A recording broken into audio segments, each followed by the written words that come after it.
Sejam muito bem-vindas a mais um dia de partilha. E hoje com um tema muito legal, falando sobre independência emocional. Você é dependente emocional? Como é que está esse movimento interno?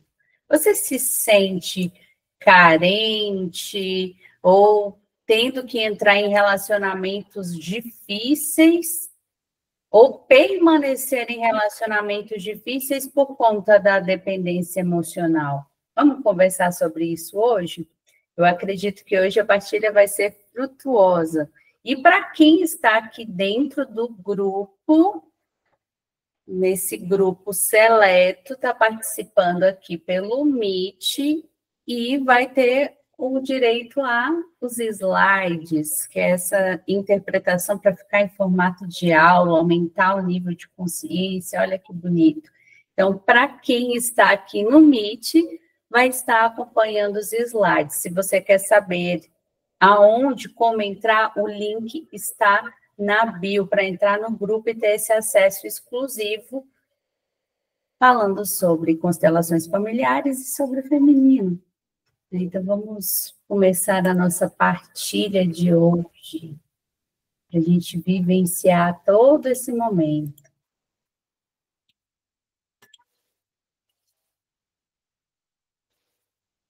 Isso, fixando aqui direitinho.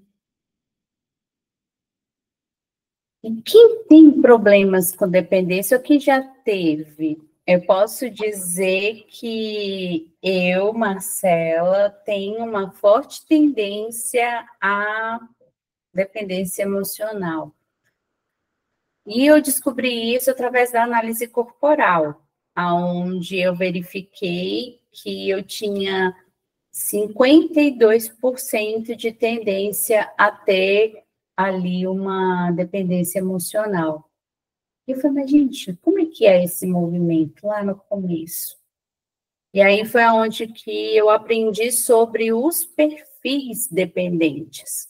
E os perfis dependentes, eles são bem característicos e vocês vão se identificar nesse movimento de entender qual é o seu perfil e onde você se coloca nesse lugar de dependência emocional e também como sair, óbvio, desse movimento que nos aprisiona tanto, que nasceu lá na infância, com a relação com os nossos pais ou com os nossos responsáveis.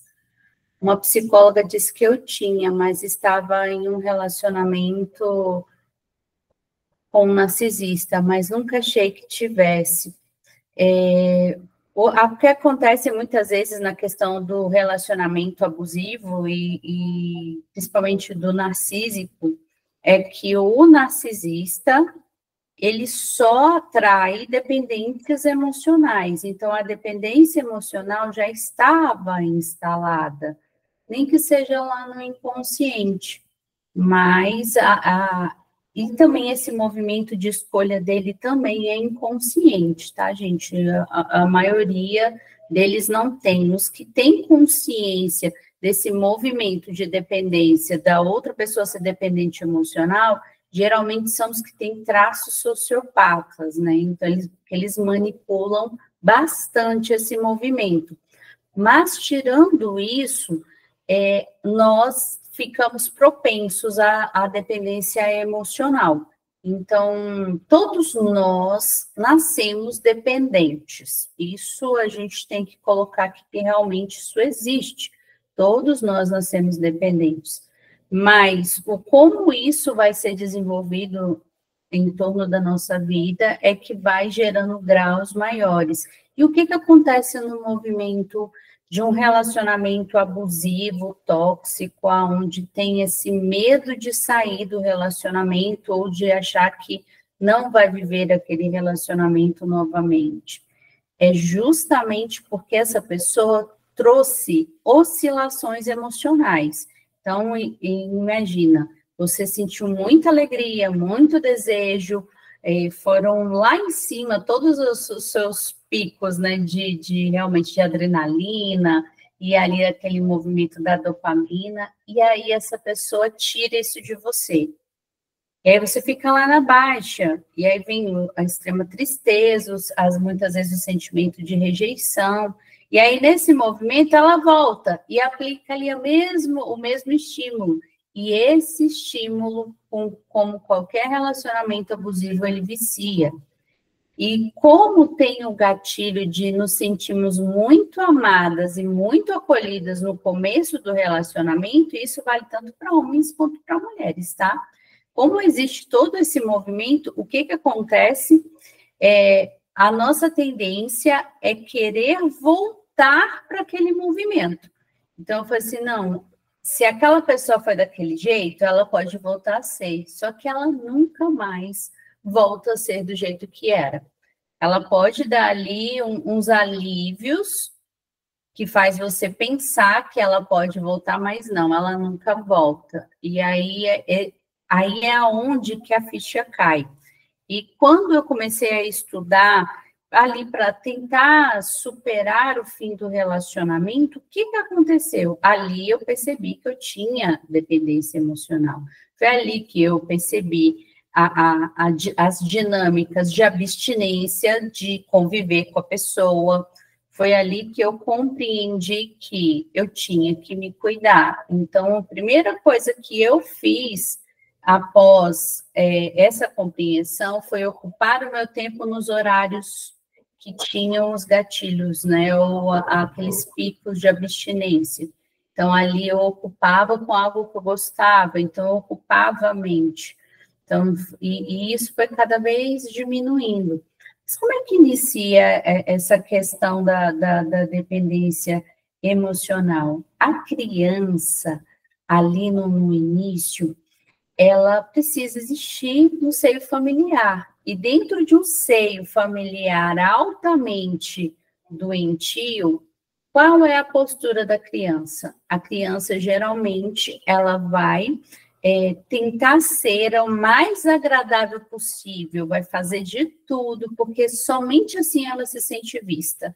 E ela também compreende que aqueles familiares, os responsáveis, ou até mesmo os próprios pais, eles não vão conseguir acolher. Então, fala, não, eu tenho que realmente desenvolver essa autonomia.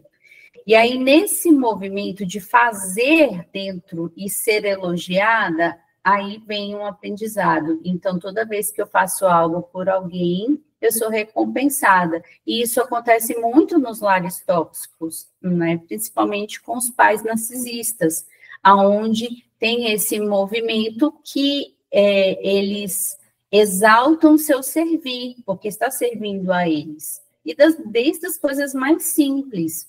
E aí você cria isso e vai para todas as áreas da sua vida. Então, você começa a ser aquela pessoa que a pessoa nem pediu ajuda e ela já está oferecendo, já está vendo soluções. E aqui eu nem vou colocar neurodivergência, porque isso também às vezes influi, mas no comportamento geral. Você acaba dedicando mais tempo para as pessoas do que para si, porque não foi ensinado lá na infância você a se amar e se cuidar. Então, você sente que precisa ser útil para as pessoas. E aí há um esvaziamento, porque nas dinâmicas de troca, não há troca. E aí, nesse movimento, o que acontece? Geralmente acontece que a pessoa que recebe muito, ela sai da dinâmica. Ela não consegue ficar nesse lugar por receber muito. É a mesma dinâmica que acontece. Os pais dão bastante amor, bastante carinho, dão aquilo que eles têm, e a criança, ela abastecida, vai para fora. É a mesma dinâmica nos relacionamentos. Então, eu dou muito, e a pessoa tá pedindo, e eu estou dando muito, porque ela está na postura infantil, mas ela automaticamente sai desse lugar, né? E aí você fica assim, poxa, mas eu fiz de tudo por essa pessoa, como assim? Por que isso está acontecendo? Geralmente isso acontece justamente porque você aprendeu a dar demais e não aprendeu a ter um equilíbrio de troca. E nesse movimento também tem um outro perfil de dependente, Esse outro perfil de dependente é o quê? É aquele que sempre se coloca em lugares que precisa de ajuda. Então, sabe aquela pessoa azarada que parece que nada dá certo, vai, perde documento, vai, quebra celular, e aí daqui a pouco vai atropelado. E aí você vê que a vida da pessoa é como se ela tivesse que pedir ajuda para todo mundo, porque ela não dá conta de se cuidar. Então, ela se coloca, e isso eu trago muito em alguns atendimentos, ela se coloca, ela é capaz, mas ela se coloca nesse estado de vulnerabilidade para se sentir cuidada por alguém. Esse também é um perfil. Tem um outro perfil que é o controlador. Então, a pessoa, ela ajuda porque ela quer algo em troca. Então, eu ajudo, eu sirvo porque eu quero algo em troca. E aí há esse sentimento de dívida o tempo todo. O outro tem que estar comigo porque eu estou dando algo. Senão não é justo esse relacionamento. Esse é o controlador que também tem um viés vingativo, que se não fizer o que quer, se vinga. Também esse é um papel dependente, que sempre sai e precisa de alguém para estar nesse movimento, para justamente alimentar essa dinâmica. Então, resumidamente, eu tenho até uma live já gravada no YouTube explicando direitinho todos os perfis dependentes, mas esse é um apanhado para vocês terem noção de que há esses 4 perfis dependentes. E nesse movimento, a gente vai caminhar para o movimento de cura. E aí, o porquê que vem esse movimento de dependência emocional? Geralmente porque eu não sei quem eu sou. E esse eu sou, quem eu sou, é um processo. Eu posso dizer que com a Marcela, eu tive mais solidificado quem eu sou nesse ano. Então, eu estou num processo intenso de autoconhecimento há 4 anos ininterruptos, e nesse ano eu consegui, a Marcela é isso. Então, eu consegui me descrever. Então, nesse movimento, e vocês podem pegar papel e caneta e anotar, assim, eu preciso descobrir quem eu sou. Senão, eu não consigo sair desse papel de dependência. Por quê? Porque se eu não sei quem eu sou, eu vou ficar tentando sempre me encaixar em lugares. E aí sempre tentando vamos dizer assim, me encaixar num lugar que não é meu. Então, você nunca vai ser você. Então, essa procura, esse caminho de quem sou eu, ele é muito importante no processo, né? Então, vários caminhos, interpretações que nos tentam responder essa pergunta. Então, tem vários caminhos, tem a constelação, tem o processo terapêutico, tem alguns processos holísticos. Então, todo processo que você procurar para se conhecer, ele é válido, você não pode descartá-lo, né? E ele acontece por níveis de consciência e também com o tempo, né? Você não consegue, quem sou eu, e amanhã descobriu tudo e resolveu tudo dentro realmente é algo progressivo. Geralmente começamos nesse caminho por alguma dor que não conseguimos resolver. Só vamos atrás dessa pergunta com o tempo de caminho de autoconhecimento. Então, geralmente, a pergunta do quem eu sou, ela só vem depois. Primeiro, a gente quer resolver a dor mais latente em nós. E é interessante esse movimento, que quando eu comecei nos processos terapêuticos, há muitos anos atrás, eu fiz 4 anos de psicanálise, e nesse movimento de terapias psicanalíticas, eu vinha com esse questionamento. Eu não sei quem eu sou, eu não sei o que eu gosto, e porque eu estava num processo muito profundo de depressão e nada fazia sentido, e eu não conseguia, eu não tinha força para também procurar essas respostas. Então, essa pergunta foi uma pergunta que ficou calada durante anos. E aí, no processo realmente de autoconhecimento certo, bem direcionado, que você consegue essas respostas. Geralmente, a gente acha que é rápido o processo. Os melhores casos que eu acompanhei aqui comigo de evolução foram os que ficaram exatamente 1 ano comigo. Então, que foi um processo progressivo de desenvolvimento e a pessoa conseguiu sair do estado de dor e ter autonomia. Então, mas contínuo, sem parar, porque o que acontece muitas vezes, a nossa resistência em avançar nos paralisa. E nesse movimento de resistência, que há também um movimento de autossabotagem, faz com que você paralise no caminho.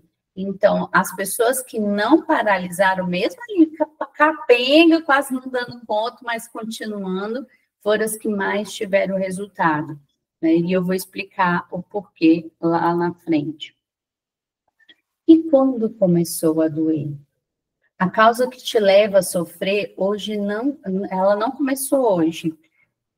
Foi a rejeição que você sentiu, que foi ali na época da gestação, da sua gestação, onde nasceu o sentimento da rejeição, o sentimento do abandono, que foi na época da amamentação.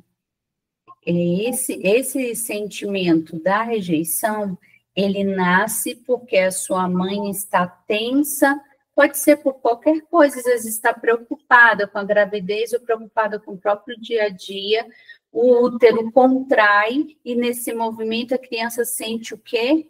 Assim, não sou bem-vinda aqui, eu não posso relaxar. Então, essa criança sente o sentimento da rejeição e ela passa a ser mais lógica. E aí, nessa fase do abandono, que é da amamentação, a criança está descobrindo o mundo pela boca, geralmente a criança chora.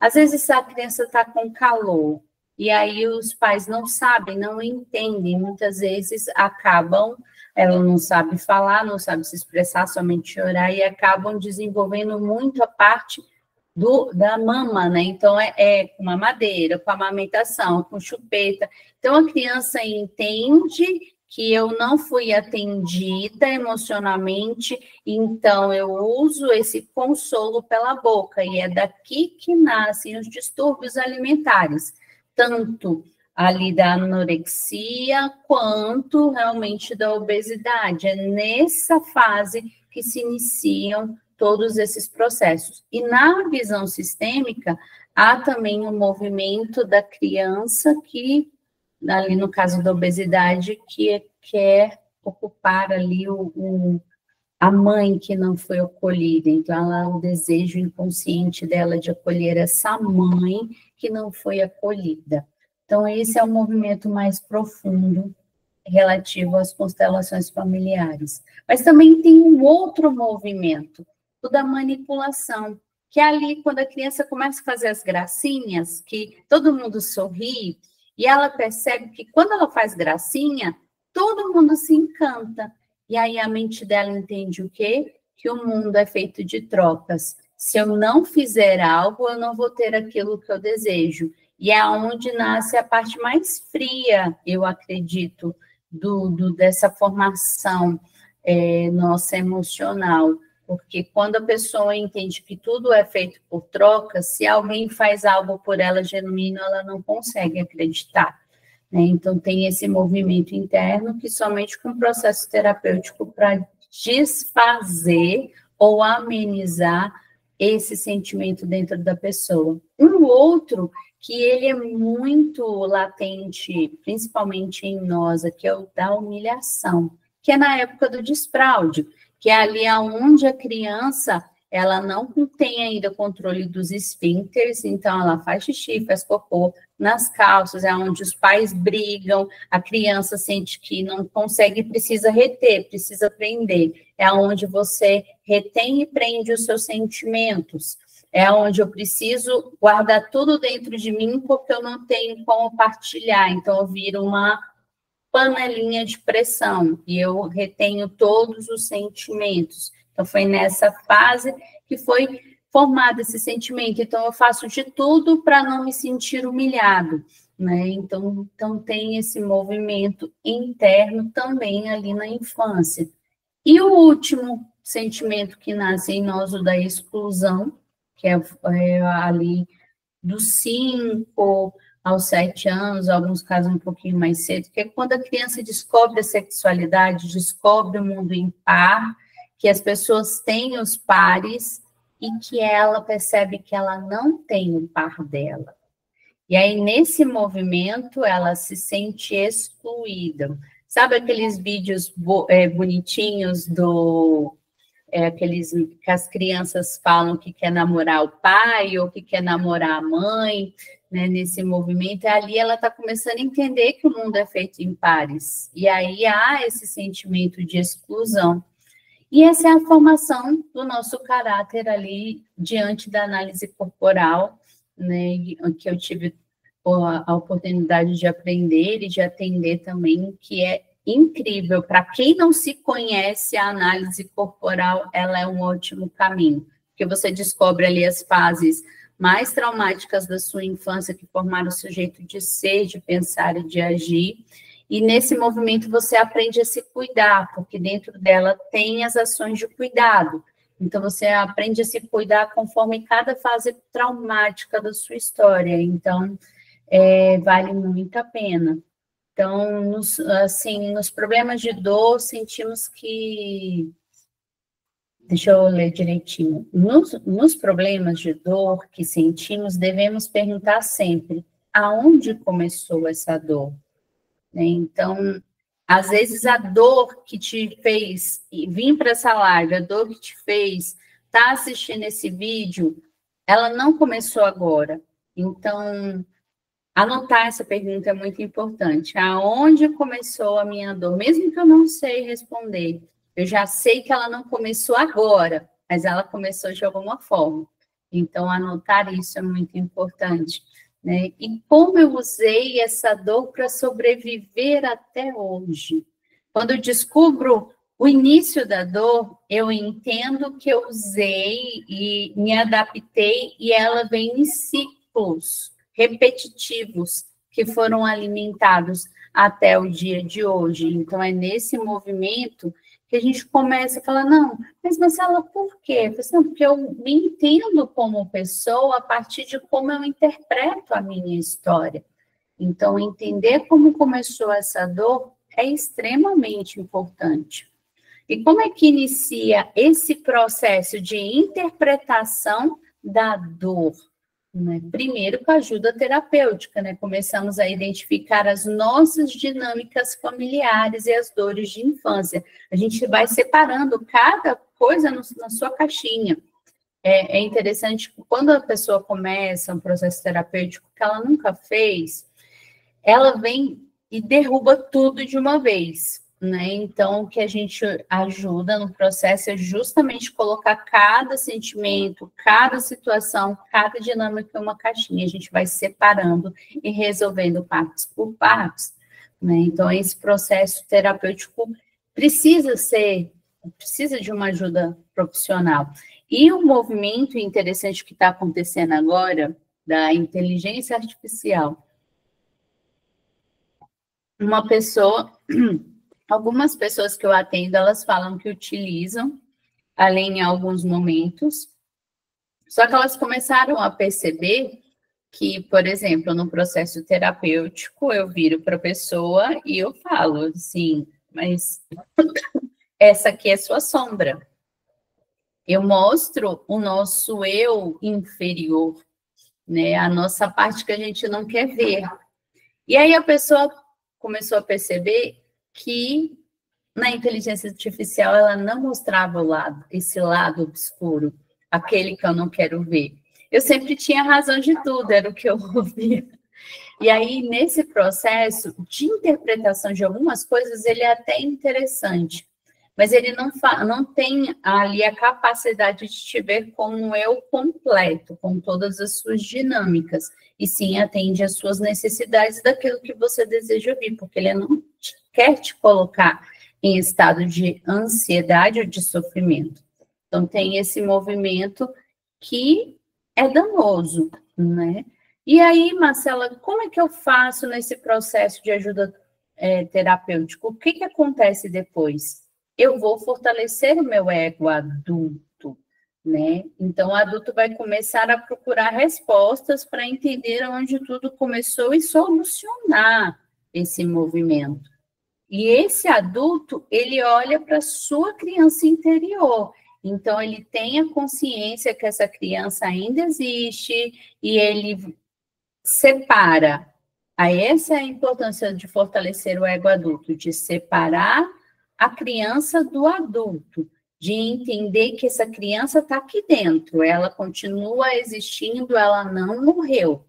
E aí, sim, curar essas feridas dessa criança, né? Então, quando eu mostro isso nos meus atendimentos, as pessoas dizem, mas eu fico envergonhada, eu não sabia como me comportava como criança. Até hoje, eu escuto muito isso. Eu só digo assim, eu já atendi crianças de todas as idades.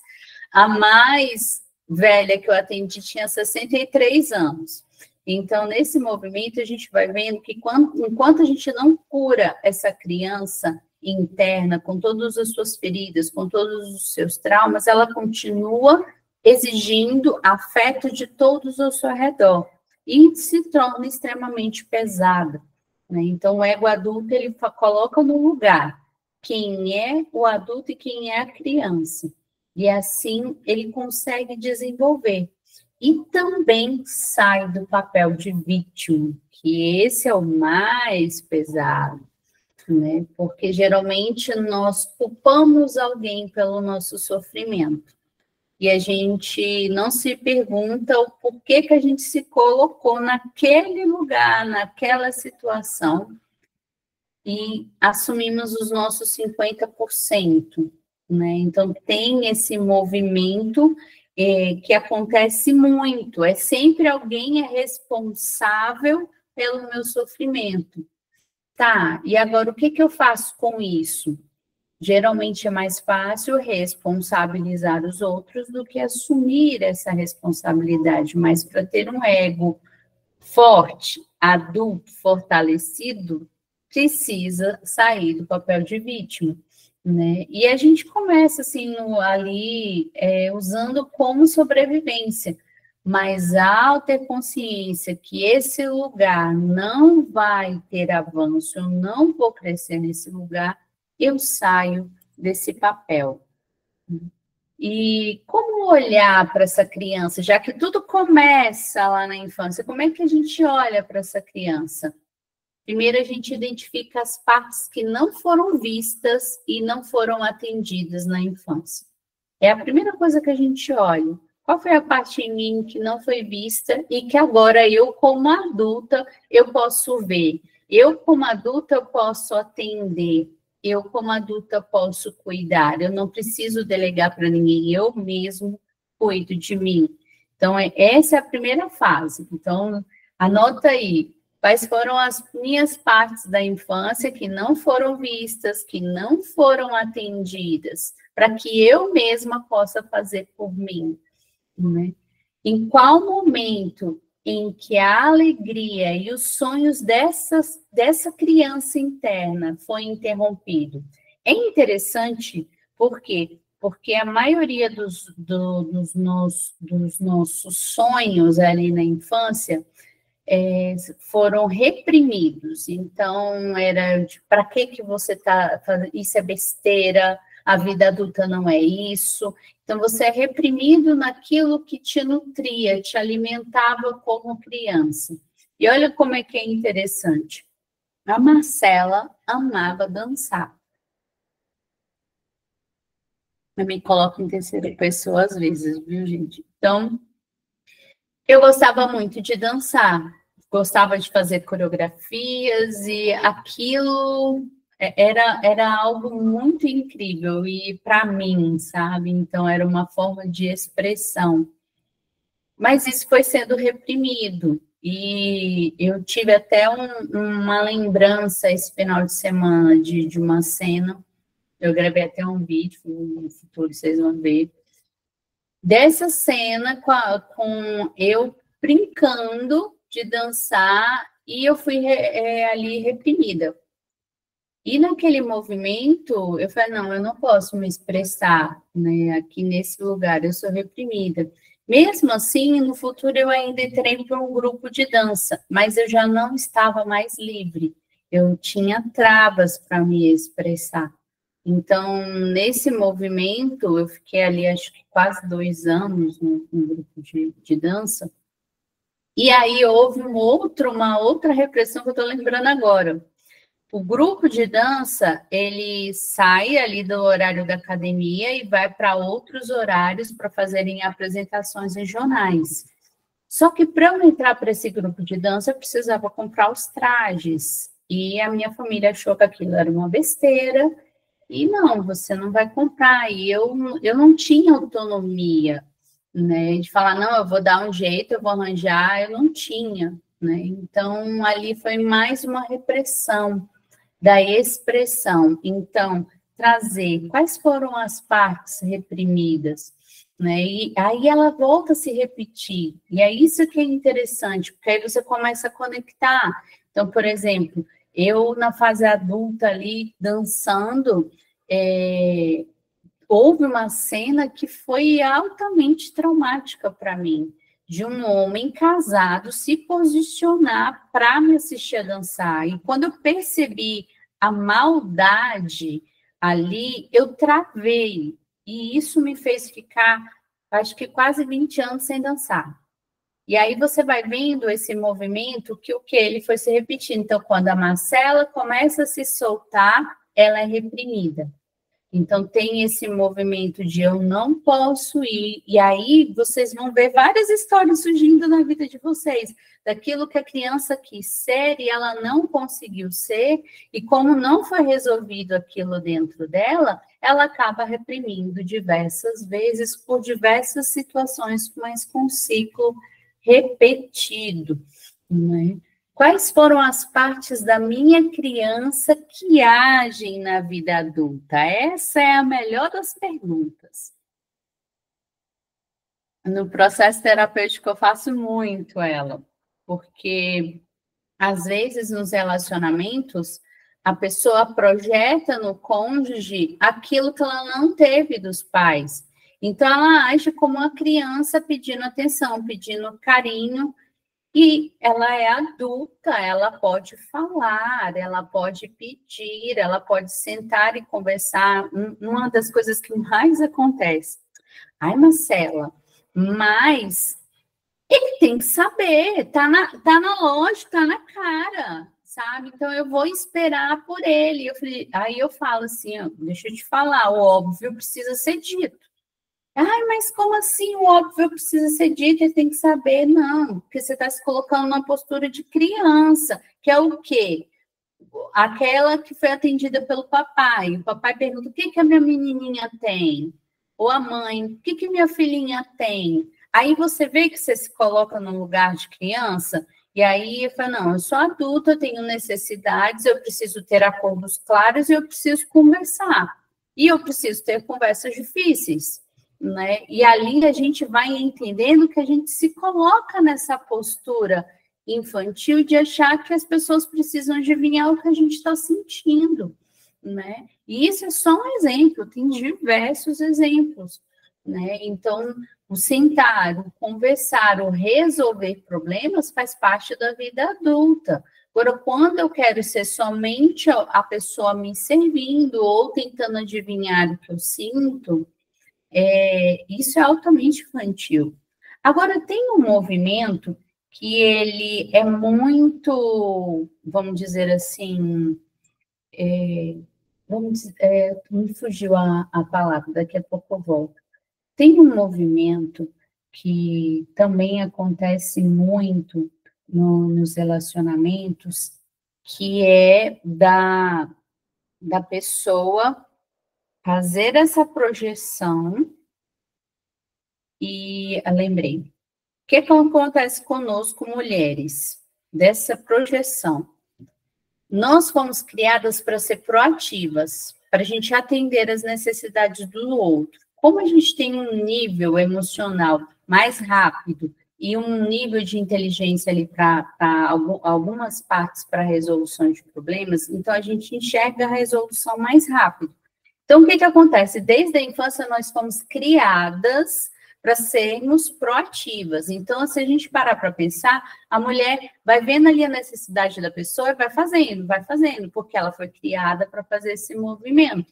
Só que aí ela acha que todo mundo tem que se comportar dessa forma. E isso também é uma postura infantil, porque cada pessoa é formada de um jeito, né? Então, quando a gente vai ver sobre a educação das meninas, eu sei que não são todas, mas muitas foram criadas para ser proativas.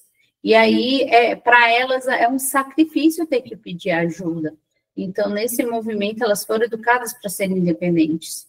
E aí, esse é o processo do voltar, e isso o feminino ajuda muito no processo. Então, com o cultivo do feminino, de aprender a pedir. E olha, gente, não é fácil, às vezes eu também não sei pedir, justamente por conta desse movimento de estar sozinha, né, de resolver as coisas sozinha, de resolver todos os meus BOs sozinhas. Então, às vezes tem dificuldade, por isso que a gente fala que o cultivar o feminino é um treino. E aí nós precisamos fortalecer o ego adulto. O ego é a parte em nós que vai mapear toda a personalidade, o que organiza, o que planeja. Ele usa as nossas memórias para compreender a realidade, né? Então, ele é treinável. Então, quanto mais treino, mais ele se coloca a serviço. Aqui é a parte que a maioria das pessoas criam resistência. Que é o quê? Porque o ego adulto vai precisar desenvolver, vai precisar trabalhar, vai precisar assumir responsabilidades que às vezes a gente não quer assumir, né? Então, a gente precisa vencer essa resistência desse ego treinável. E o que acontece muitas vezes aqui, nesse lugar? A gente se sabota e quer desistir de tudo, quer abandonar tudo. Uma coisa que eu sempre trago, recomeça. Ai, Marcela, mas tá, eu não dou conta. Eu falei, não, recomeça. Não tem outro caminho. É só recomeçar de novo e recomeçar quantas vezes forem necessário até dar certo, até parar de se sabotar, até a vida andar. Então, a pessoa, a maioria das pessoas muito feridas, e também que elas muitas vezes querem ficar nesse lugar, então elas acabam paralisando. Ah, eu não sirvo para nada, eu realmente sou um peso. Não, recomeça, que dá resultado. E aí, esse ego treinável, uma coisa que eu falo muito para as pessoas que eu atendo, que é essencial no tratamento, o exercício físico. E eu prego e bato nessa tecla quantas vezes for necessário, até a pessoa tomar a consciência adulta, sair da infantil e falar, tá, eu vou cuidar da minha saúde. Por quê? Todas as pessoas que eu atendo que começaram a fazer exercício físico, principalmente musculação, em 3 meses a mente dela modificou. Elas fizeram um clique, assim, por quê? Porque o corpo treinado, ele treina a mente para situações difíceis, então ele fica mais forte. Não é somente para ali ficar com o corpo bonito, por vaidade. Primeiro que é para evitar as dores, né? Porque tá todo mundo envelhecendo, e quando vem dor assim, é falta de exercício. Outra questão, lidar com situações difíceis a partir do exercício físico, pegar o peso ali, aquela resistência, aquela dificuldade de você treina a mente também nesse movimento. E depois, no futuro, é que a gente vê os benefícios. Mas o primeiro benefício é justamente o cuidado emocional. E às vezes as pessoas acham que é vaidade, não é por vaidade. Eu digo pela Marcela, por mim mesma, que comecei a fazer, tem 3 anos, academia, e nesse movimento no começo era fácil, não, eu ia quase chorando, mas eu ia, né? Então, com o passar do tempo, a gente vai vendo como a saúde melhora, os níveis de estresse abaixam, de ansiedade abaixam, de depressão diminui, justamente por conta do exercício físico. Então, é algo que eu digo para as pessoas que vamos dizer assim, inegociável. Outras coisas são negociáveis, exercício físico não, né? E dentro de nós temos uma criança, um adulto, nossas defesas psíquicas frente ao mundo, o eu superior e o eu inferior. Olha quantas coisas tem dentro de você. Então, você já não é mais uma, vamos dizer assim, eu não sei quem eu sou. Não, peraí. Dentro de mim tem uma criança, dentro de mim tem uma adulta, dentro de mim tem as minhas defesas psíquicas que eu formei ao longo da minha história. Tem o meu eu superior, que é aquele que sempre almeja o positivo, o grandioso, o nobre, e tem o eu inferior, que é aquele que inveja, que deseja o mal, né? E que todos nós temos e que precisa ser visto. Então, no nível de autoconhecimento, você já sabendo isso aqui, você já está diferente de muitas pessoas, acima de muitas pessoas. Todo movimento de olhar para dentro, ele é válido quando amplia a nossa consciência diante de quem nós somos. E é interessante de ver esse movimento, então, de falar assim, Marcela, então eu sou uma face ali de 5 movimentos, né? Da criança, do adulto, das minhas resistências, da minha pessoa nobre e da outra pessoa não tão nobre ou má, né? Então, todas essas versões dentro de mim, e eu preciso colocar cada uma no seu lugar, porque todas pertencem, eu não posso excluir. E eu sei que isso é muito difícil no processo de autoconhecimento, quando a pessoa tem que encarar a própria sombra e ver que ela também tem maldade, né? Então, a gente, às vezes, nós nos achamos muito alecrins dourados, né? Então, muito especiais, e esquecemos que tem essa parte cruel também dentro de nós, aquela que deseja que o outro morra, aquela que deseja que a outra pessoa não se dê bem, né? Então, é esse movimento que também precisa ser acolhido, porque quando nós damos luz a esse eu inferior, ele tem a oportunidade de transcender. Mas quando eu não vejo, quando eu mascaro, ele fica internalizado.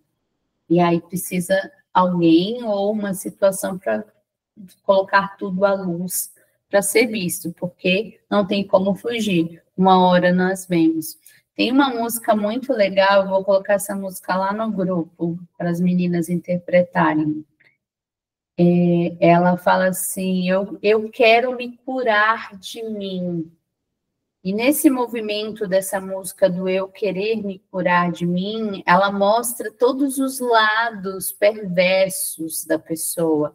Então, aí você traz uma percepção de que, nossa, tem esse lado também dentro de mim, ele também faz parte de mim. E aquilo que nos define acaba nos limitando. Essa frase, ela é ótima. Por quê? Eu escutei na sexta-feira, e aí eu vi, assim, o tanto que a gente se prende no que a gente define. A mulher chegou e falou assim, mas desse jeito vai atacar a minha ansiedade. Eu falei, nossa, ela já se apropriou, é dela. Ela não se considera como um estado. Dá vontade de interromper e falar, minha querida, você está falando tudo errado. Mas como eu sei que cada pessoa tem o seu processo, né, então eu só digo assim, que ela já se limitou. A minha ansiedade é minha. Então, e as pessoas têm que viver do mundo para que não ativem a minha ansiedade. Então, a gente vai vendo que a gente se apropria e isso nos limita. Como também, eu sou depressiva. Né? Eu falo assim, não, eu estou, é um estado, eu estou ansiosa.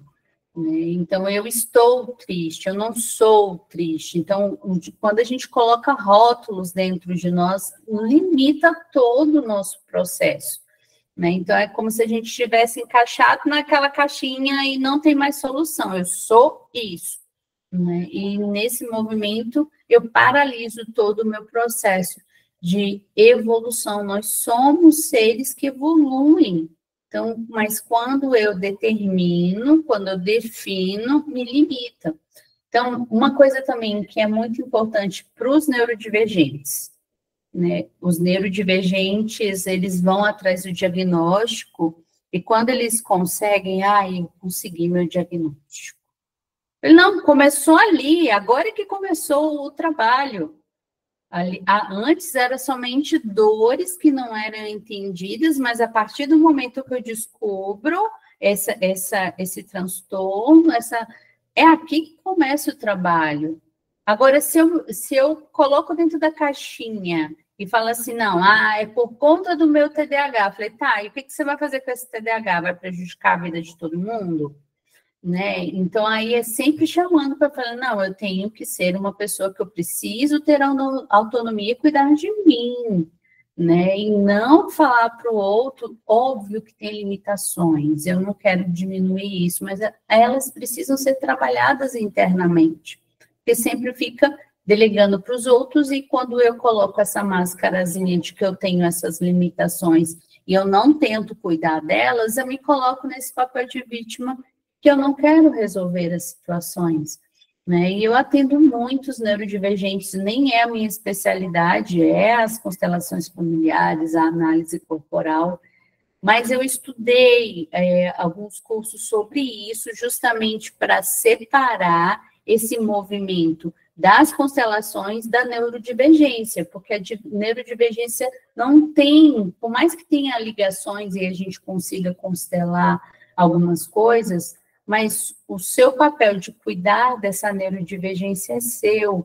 Então, eu costumo muito separar esses movimentos, porque senão, quando chega, é tudo misturado. Não, a gente tem que separar e não se limitar, porque, na realidade, tem potências escondidas que, por conta das limitações, você não consegue ver, né? Então, quando ocultamos nossas partes, nos tornamos limitados. A nossa sombra também faz parte. Então, é aquela questão do eu ver o defeito, acolher o defeito, e não me achar a pessoa mais maravilhosa, digna de todo amor e de todo afeto, que eu sou um ser muito especial, né? E eu não posso sofrer. Então, a gente vê até uma arrogância, às vezes, né? E nas constelações nós vemos muito a questão da arrogância sistêmica, né? Que todos nós temos, que a gente vai diminuindo essa arrogância com o caminhar do autoconhecimento dentro das constelações familiares, que é algo que a gente está fazendo aqui, de entender que nós não somos tão especiais assim, né, e de falar assim, que nós fazemos parte de um todo. Então, quando eu olho para as minhas partes não tão boas, eu consigo transcender, né? Então, e também das crenças que nós ouvimos e que ali elas acabam assumindo e a gente assume como verdade. Por exemplo, uma crença que eu tive muito na infância, que foi formada lá. Eu ouvi várias vezes, você não vai ser feliz. Eu ouvi várias vezes, você não serve para nada. Eu ouvi várias vezes que eu era lerda e eu não ia conseguir nenhum relacionamento. Então, aí você imagina essas crenças lá na infância sendo formadas. Então, isso também é um caminho para a dependência emocional. Porque se eu escuto isso na infância, eu falo assim, eu não vou dar certo na vida, eu não vou ser ninguém, eu não vou conseguir me relacionar, quando aparece uma pessoa que demonstra amor e carinho, eu vou me sentir ali, aquela pessoa mais especial do mundo. Por quê? Porque na minha infância foi instalado isso na mente, que eu não merecia um amor bonito, que eu não seria ninguém. Então, nesse movimento, o que acontece? Eu acabo entrando em relacionamentos abusivos. E eu posso dizer para vocês, a maioria dos relacionamentos que eu tive na minha vida não foram saudáveis. Então, altamente tóxicos e destrutivos. E por quê? Porque na mente a crença que limitava é que se uma pessoa gosta de mim, eu tenho que servir plenamente essa pessoa porque ela viu algo bom em mim que as outras pessoas não viram. E aí, por isso a importância de saber quem eu sou. Porque quando eu sei quem eu sou, eu não aceito migalhas. Eu aceito um amor bonito de ser vivido. Então, por isso que é muito importante se conhecer e ser independente, né? Um caminho de independência é um caminho que inclui, coloca tudo. Toda a história, ela também não pode ser excluída, a história de dor, minha negatividade, aquilo que é ruim de dentro de mim, aquilo que é bom, aquilo que é divino. E nesse movimento eu acolho tudo, tudo faz parte. E eu concordo com tudo que aconteceu, não tem como mudar a minha história, não tem como fazer nada diferente. É isso, é como foi. E nisso eu elevo, eu evoluo. Como espécie, nós tentamos nos definir para diminuir a nossa complexidade. E é aquele movimento, né, da gente exaltar as qualidades, os defeitos, porque a gente está tentando se definir para se encaixar nesse mundo, né? E no mundo dual, onde temos que escolher um lado, eu acabo excluindo o outro. Se eu escolho a esquerda, eu excluo a direita. Se eu escolho o bom, eu excluo o mal. Esse mundo dual, ele faz com que nós nos sintamos incompletos. Então, fica sempre uma lacuna dentro de nós quando nós temos que escolher um lado, escolher, ter uma opção. E a gente está nesse mundo dual, a gente enfrenta isso. Mas quando a gente aprende que tudo e todos fazem parte, esse movimento fica mais harmônico dentro de nós. Faz parte do processo, né? O escolher um lado gera conflitos. Vocês já viram, já repararam como é que estão os conflitos de direita e esquerda? Por quê? Porque o meu lado é o lado certo, o seu lado é o lado errado. E é aí que começam os conflitos, né? A minha ideia, a minha ideologia é a correta. Então, a sua é errada. Então, não tem uma integração. E isso, na constelação, a gente vai aprendendo, principalmente os consteladores, a não ter essas escolhas, porque tudo e todos fazem parte. E quando a gente apropria isso como uma filosofia de vida, a gente começa a ver o mundo mais leve, porque sempre um lado tem algo legal para oferecer. Tem um lado ruim, mas tem um lado bom também. Então, quando eu integro tudo, que tudo faz parte, cria-se harmonia. E é por isso que se criam as guerras. Por quê? Porque são opiniões opostas, né? Então, e elas nos separam da nossa essência. E se a gente for analisar, separam, por exemplo, do planeta. Ai, Marcela, planeta? Imagina as pessoas que estão devastando, matando, ali realmente destruindo a natureza. Nesse movimento, elas fizeram uma escolha. Então, quando há uma escolha, onde eu excluo a outra parte e eu não integro o todo, nós entramos em conflitos. E tem as consequências disso, né? Então, só vivendo em harmonia com tudo e todos estaremos unidos ao todo. E isso é difícil que só no mundo que nós vivemos hoje, não é mesmo? Mas é justamente nesse movimento de olhar, né, de falar eu integro, eu aceito, faz parte, é onde que eu começo a ver a harmonia dentro de mim. E para construir um mundo melhor, eu construo a partir de mim. né? A constelação também é um caminho de ampliação da consciência. Nela saímos do lugar pequeno e ganhamos mais consciência. Entendemos várias dinâmicas, inclusive as mais difíceis, porque tem algumas dinâmicas que elas são muito, mas muito difíceis de serem vistas, né? E ali aquelas mais ocultas, e aí a gente também vai entendendo partes que nós não conhecíamos em nós.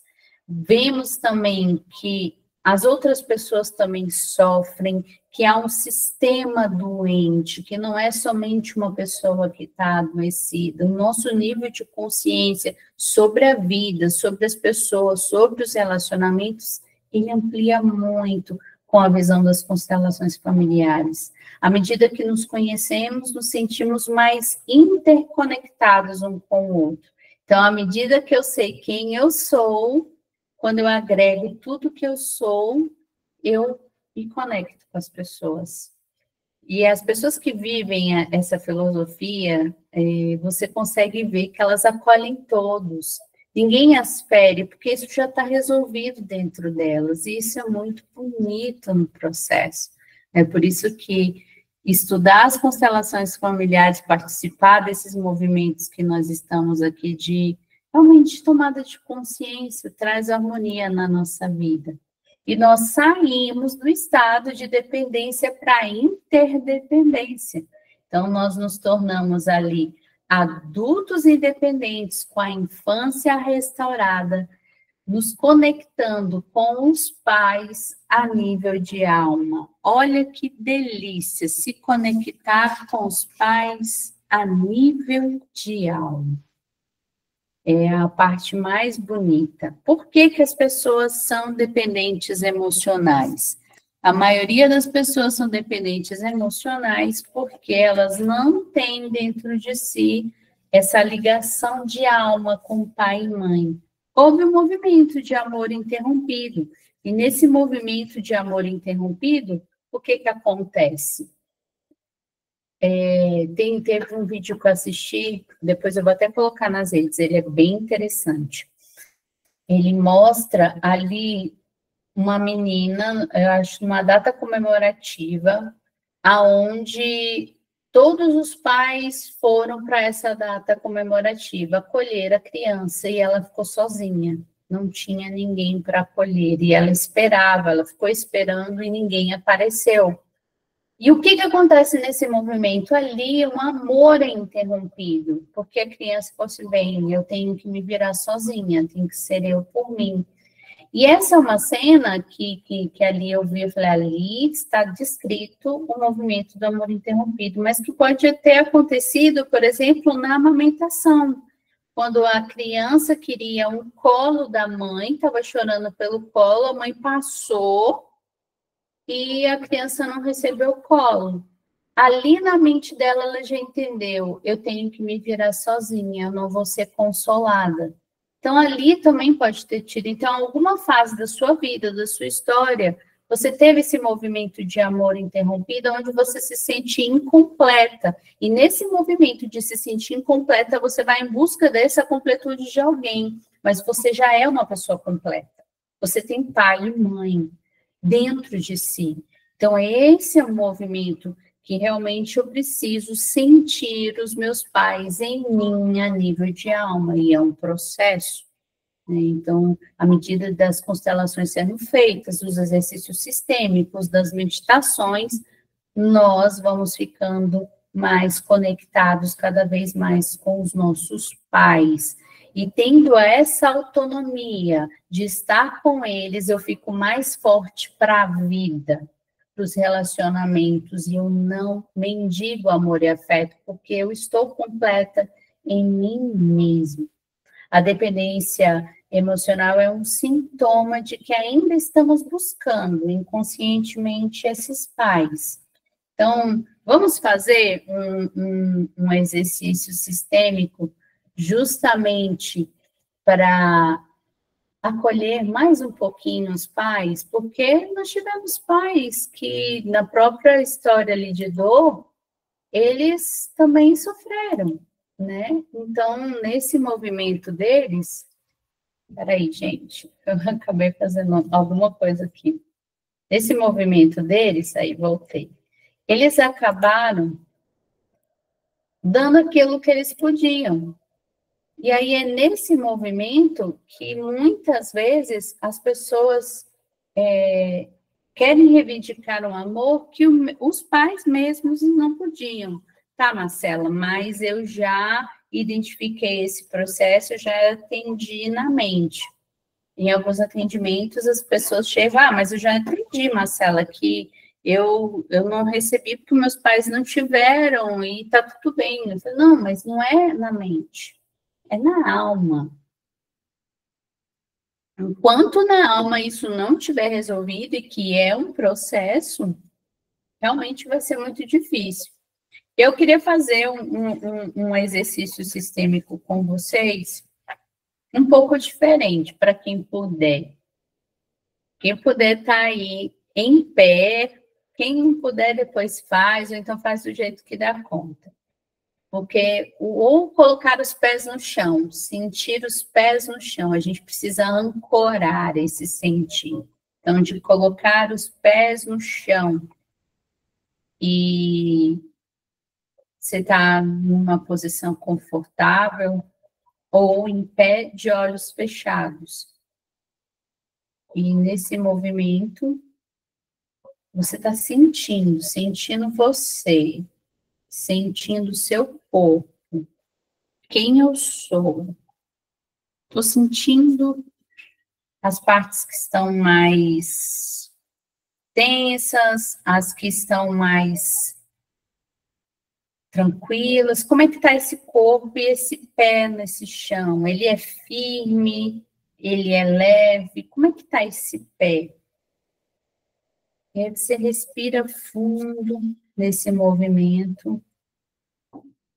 E nesse movimento, você imagina o seu pai na sua direita, na sua frente, a sua mãe à sua esquerda. E nesse movimento você imagina todos os ancestrais, atrás dos seus pais, avós, bisavós, trisavós. E nesse movimento, você olha para a direita e vai olhar para o seu pai. Marcela, eu não estou vendo, não tem problema. Se mova como se estivesse virando para o lado direito e sinta seu pai. Esse é o movimento. Sinta seu pai. E aí você vai dizer para o seu pai: hoje eu vejo você. Como é ver o seu pai? Qual é o sentimento que está brotando em você ao ver o seu pai? E você vai dizer para ele: através de você, eu recebi a vida. Eu a tomo tudo, tudo. Eu tomo a vida exatamente como você me deu, do jeito que você me deu, do jeito que você podia. Eu tomo toda a sua força, eu tomo toda a sua história, eu tomo todo o seu destino. Respira fundo, sinta essa força. E em troca eu te dou meu profundo respeito. Você é o pai certo para mim. E eu sou a sua filha. Obrigada pela vida. Respira fundo. Agora você vai olhar para o seu lado direito, esquerdo. Mesmo não visualizando, sente a sua mãe. Como é sentir a sua mãe? Você vai dizer para sua mãe Querida minha, hoje eu vejo você. Através de você eu recebi a vida. Eu a tomo tudo. Tomo a vida exatamente como você me deu, mãe, do seu jeito. Eu tomo tudo. Eu tomo todo o seu amor. Eu tomo toda a sua história. Eu tomo todo o seu destino. Respira fundo. E em troca, eu te dou o meu profundo respeito. Você é a mãe certa para mim. Eu sou a sua filha. Muito obrigada pela vida. Respira fundo e faça uma leve reverência, não de submissão, mas de que eles são grandes e eu sou pequena. Eu sou somente a filha. Respira fundo. Agora é comigo. Respira fundo. E conta como é que foi esse exercício. Coloca nos comentários como é que foi fazer esse movimento de mais uma vez tomar Pai Mundo, esse processo. Eu senti calor, eu senti força. Toda vez que eu faço esse processo de tomar pai, tomar mãe, e estar com eles aqui em mim, do jeito que foi, mais fixa esse amor, mais força eu tenho para a vida, mais coragem eu tenho, mais eu sei quem eu sou, e mais eu sei que tem um lugar seguro em mim, que eu não preciso buscar em outros lugares, porque eu tenho esse lugar seguro. Nossa, eu vou longe, ó, que delícia. E é nesse movimento, né? Cada vez que a gente faz, parece que fica mais fácil, é isso mesmo. Esse é o movimento, e fica cada vez mais fácil. As primeiras vezes, a resistência da dor, né? Foram muitas dores, e aí a gente vai baixando essa resistência, vai acolhendo esses pais, acolhendo a vida que nos foi transmitida, e vai ficando mais leve. Eu me senti pequena, alegre e forte. Ai, que lindo, muito lindo. Algumas coisas eu consegui repetir, outras não. É o processo, tive um bloqueio. É o processo. No começo, há o processo de e o que eu vou fazer sem a dor? E aí eu retenho. Faz parte, faz parte. Quando eu tive a compreensão de que a minha vida só seria melhor quando eu fizesse as pazes com a minha figura de mãe interna, e eu falei, estou lascada, porque assim, foi uma gestação para poder ir fazendo exercícios sistêmicos e tomando essa mãe, até que chegou o momento de falar, me rendo, mãe, eu me rendo. E nesse movimento de se render, aí foi esse movimento que eu entendi a força que ela tem. Me senti uma pessoa ferida e com sentimentos de dores. E aí, se ela fala assim, eu olho para minha dor, eu olho para minha história, ela faz parte. Ela faz parte, foi ela que me trouxe até aqui. Bendita a história que me trouxe até aqui para agora estar no caminho de restauração. E às vezes nós olhamos para com dor e vamos nos reconciliando. E é um processo que às vezes vai demorar a vida toda. Eu vejo isso nos movimentos. Sempre a gente vai abrindo as camadas, acolhendo, curando.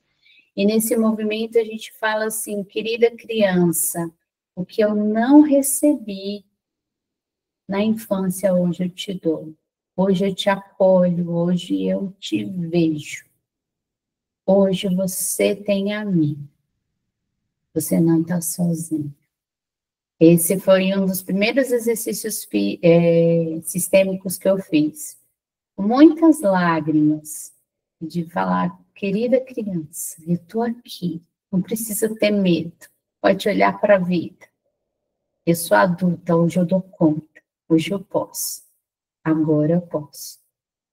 E foi um exercício que eu repeti muitas vezes, todas as vezes que dava medo, todas as vezes que dava angústia, eu repeti esse exercício internamente, como eu repito vários, dependendo do movimento que eu estou, né, de frases de cura, porque essas frases elas vão para a alma, então elas têm um poder de curar a alma.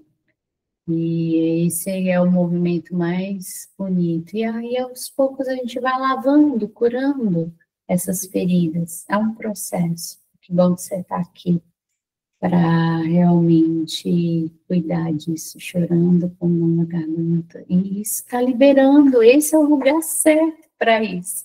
Você está liberando toda essa dor reprimida. A dor na garganta é aquilo que eu não pude expressar, aquilo que eu não pude falar, está sendo liberado, está sendo acolhido. Criança, hoje eu vejo suas dores, eu acolho suas dores. Respira fundo, está tendo uma liberação emocional. Esse é o movimento mais bonito. A alma está se entregando, está tendo acesso de restauração. E eu acolho, e eu cuido. Obrigada por me ajudar, estou aqui. Pode contar comigo. Nesse movimento, para as que tiveram um movimento mais forte, eu aconselho depois deitar uns 10 minutinhos e acolher essa criança. Essa criança ali que está ainda dando dor. E ficar em silêncio, uns 5 minutinhos, para assentar todo esse movimento interno que foi feito. Né? E essa foi a nossa live de hoje. Caminhando para a independência emocional, porque nós somos completas.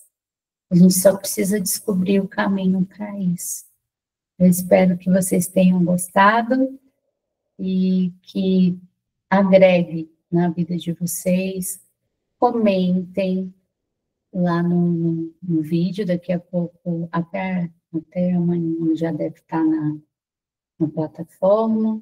Curta, comenta, compartilha, é uma forma de moeda de troca por essa doação. E isso também envia para as pessoas que precisam desse movimento, que estão vivendo uma dependência emocional e não sabem por onde começar. Entender os movimentos é o começo, para depois entregar na alma, tá bom? Eu desejo que vocês tenham uma ótima noite, descansem e qualquer coisa podem contar comigo. Tchau, tchau, meus amores. Podem ir saindo. Isso.